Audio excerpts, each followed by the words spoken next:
You wake up, and before you even open your eyes, your thumb is already swiping. A tiny vibration, a little glow, a red dot, and just like that, your day begins. You check notifications, scroll a little, laugh at a meme, like a post, maybe reply to one or two messages. It feels harmless, innocent, fun, but after hours, after endless scrolling, something strange hits you, a hollow emptiness. You thought it would make you happy. You thought it would make life easier. Instead, you feel drained, restless, like a part of you is missing. This is the trap that billions are caught in without even realizing it. And it has a name: digital dopamine. Dopamine is your brain's chemical messenger, often called the motivation molecule. It's what makes you want things, chase goals, and feel satisfaction. But here's the twist: it's not really about pleasure. Research from Stanford and Harvard shows that dopamine spikes before you get what you want, not after. It's about anticipation, the thrill of expecting something. And the internet has figured out exactly how to hijack that anticipation. Every scroll, every notification, every endless feed is designed to give your brain just enough dopamine to make you chase more. Think about it. You don't even need to enjoy what you're looking at. That tiny moment when a video loads, when your phone buzzes, when someone replies, that is the surge. That's the spark. That's the trap. You're not alone. People all over the world are living in this dopamine loop. You scroll for hours, you binge video after video, you jump from app to app, and at the end of the day, your brain feels wired, tired, and strangely empty. It's like drinking salt water. The more you drink, the thirstier you become. Let me tell you a story. There's someone named Ayan. Like you, they wake up and reach for their phone before their feet touch the floor. During breakfast, their eyes are on the screen. On the bus, their fingers swipe, their mind half present. During breaks at work or school, they scroll again. Every night, before sleep, Ayan checks once more.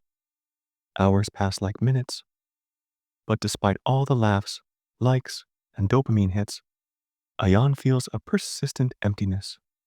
They thought scrolling would distract them from boredom or stress, but it didn't. It only highlighted it.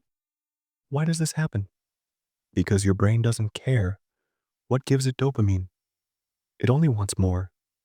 And when you chase endless digital rewards, your natural ability to enjoy slower, deeper pleasures starts to fade. The sunlight outside feels less exciting. A conversation in person feels less thrilling. Even food, music, or a hobby can feel flat compared to the short bursts of stimulation you get online. This isn't just observation, it's research-backed science. Dr. Anna Lemke, in her book Dopamine Nation, explains that overstimulation from modern technology rewires our reward pathways. Your brain becomes desensitized. Small, slow, real-life rewards don't generate enough dopamine anymore. Harvard neuroscientists call this phenomenon reward prediction error. You start needing bigger and faster hits to feel even a little spark of satisfaction, and the apps know it.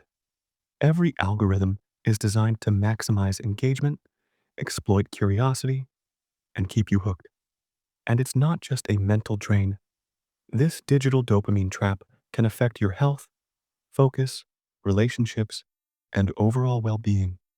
Studies show that chronic overexposure to rapid digital rewards can increase anxiety, reduce attention span, and even lead to depressive symptoms.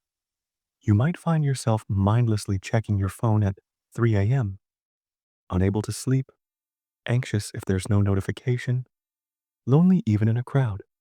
The constant anticipation rewires your brain so deeply that real-world experiences feel less rewarding. Here's the cruel irony. The very thing designed to connect you, the internet, social media, messaging, slowly disconnects you from yourself, from the quiet moments, from reflection, from real joy. The dopamine loop makes sure that your mind is always chasing, always wanting, never settling. But there's a way out, not instant, not magical, but real, practical, and research backed. Step 1. Awareness. You need to understand the trap. Notice how often you check your phone without thinking. Recognize the restlessness, the emptiness, the fatigue. Awareness is the first dopamine reset. Step 2. Microdopamine breaks. Cal Newport, author of Digital Minimalism, recommends intentional periods without screens. Start small. 5 minutes of silence. 10 minutes of walking without a phone. No judgment, no pressure, just a gentle pause. Step 3. Slow, rewarding activities. The human brain craves meaning more than stimulation. Reading a book, drawing, cooking, exercising. These slow, intentional activities release dopamine differently. They build satisfaction gradually. Over time, they retrain your reward system. Step 4. Social connections. Face-to-face conversations release oxytocin, the bonding hormone, alongside dopamine. It's natural, real, and far more fulfilling than likes or comments. Even one genuine interaction a day can begin to repair the emptiness digital dopamine creates.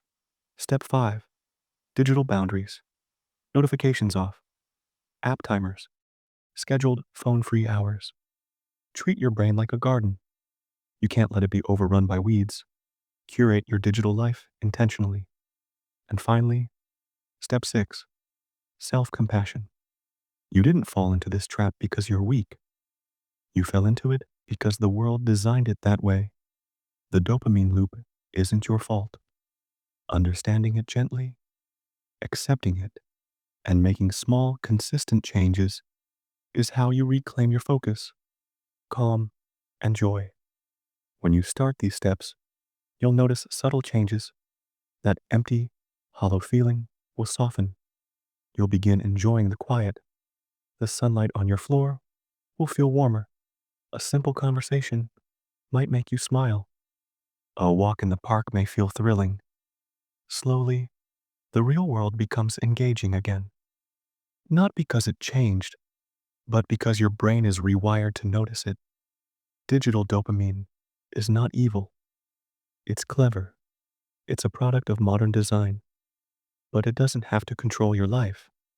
The same anticipation that makes you scroll endlessly can, with awareness and intention, be redirected toward real, lasting fulfillment. So next time you reach for your phone out of habit, pause, breathe, notice the emptiness, acknowledge it, and choose something intentional. Maybe it's a walk, a book, a call to a friend. Maybe it's 5 minutes of silence. The small moments rebuild the brain's natural reward system. They restore focus. They restore calm. They restore you. Because in the end, the dopamine trap is not about technology. It's about your mind, your habits, your attention, and your capacity to feel deeply. The internet can be full of sparks, but you get to choose what lights your fire. And when you reclaim your attention, your calm, your joy, you'll discover something the endless scroll could never give: presence, meaning, connection, life that feels full, quiet, and alive.